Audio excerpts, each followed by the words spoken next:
A friend of mine casually mentioned yesterday that in 4 years, when his shares fully vest in the company, he'll probably leave. And I was shocked. Because that's not how vesting actually works. You don't just get to up and leave in 4 years. And I realized what's happening here is he doesn't have full information about how this works at all. His employer has way more information than he does. And so what we're dealing with here is information asymmetry.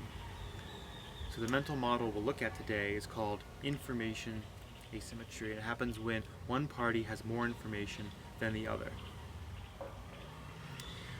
So a lot of people go into negotiating their salary and stock options with their employer, and they don't actually know what's going on. They think that their employer is their friend and is going to look out for them, and that's just wrong. That's not how it works. Your employer is a capitalist. Not that I have any problem with capitalism or think it's a worse system than any other system out there, but they're a capitalist, and every dollar they don't give you is a dollar they get to keep. So they have the incentive, as long as it's legal, to not tell you information that would be good for you in your negotiation.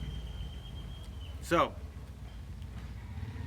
what actually happens for share vesting is you don't actually get the shares, you get the option to buy the shares over some period of time. And when that happens, you don't just get to leave and keep your options. You won't have shares at that point, they'll options. You have the option to buy them.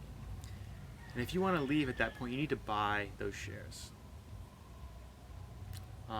So you can't just wait 4 years, the options fully vested, and then go off to the Caribbean somewhere. And I can speak about this as a very personal story as well, because I've had personal experience with this. And my friend's not dumb, very smart. I'm not dumb, and I still had the same problem where I didn't understand what was going on. In my personal case, when I got options to buy shares in the company,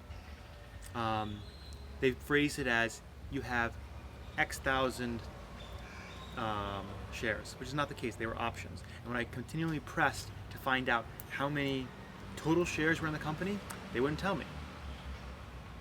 They dodged around, and that's what most employers will do. They'll dodge around and not tell you, and they might even tell you, look, if you're in this for the money, you're in for the wrong reasons. You got to be in here for philosophical reasons and believe in this.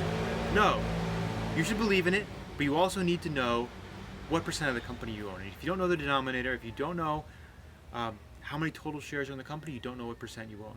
So maybe they're offering you $1 million. They could offer you a million options, and they make that number sound like such a big number. It is a big number. But what if the total number of shares is 1 trillion? That means you own 1/1,000,000th of the company, which means if it sells for $1 billion, you get $1,000, which is not very much money. A few companies might sell for more than that, like Uber, worth $50 billion. But you know how long it took to get there? 10 years. And all the employees there cannot leave, because if they leave, they need to buy their options. And they can't afford to buy the options. Not because the options are necessarily expensive, but if they buy those options, they'll trigger a tax event. And that tax event will be ridiculously expensive. So in my case, when I left the company, we were actually laid off because the company wasn't doing that well. We were given the option to buy the shares. The shares weren't that expensive to buy, but the tax on them would have been tens of thousands of dollars, which I didn't have, and I didn't believe in the company enough to do it. So, if you're an employee, know there's a major red flag if your employer doesn't tell you, one, how many total shares are in the company, and two, what happens to your options when you leave. So in the case of Uber, the employees can't leave if they want to keep their option in the company. So there's these golden handcuffs they talk about. There's golden handcuffs. You're inside an invisible jail cell. This is a very big problem in Silicon Valley, a very big problem for startups, a big problem for companies and employees who are highly incentivized by equity. You have these golden handcuffs and you think that, oh, I'll wait 4 years, and even if I don't, I can leave. After 2 years, I'll still have X number of shares. You won't.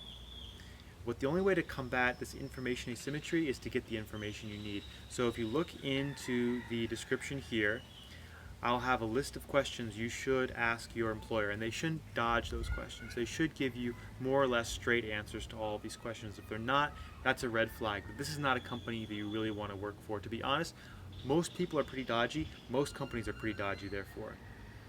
And any company that's dodgy, and it's not straight with you, isn't being straight with their customers either, isn't being straight with their suppliers, and is unlikely to succeed. So it's a very big problem if they're not going to give you this information. So check out these questions, check into that. If you're an employer, provide this information. Don't make your employees ask. It's unfair, it's taking advantage of them. Whether it's legal or not is not part of the question. This is sort of an integrity kind of a thing. It's not about whether it's legal or not. Provide the information, and this goes for anything with information asymmetry. Get the information you need. The only way to combat this is to find out the information you need. First, identify there's information asymmetry, then get the information. I hope you enjoyed that mental model, and I hope you don't get taken advantage of by your employer, them giving you a million options and it amounts to nothing, and in 4 years, all you're left with is a bunch of vapor. Take care.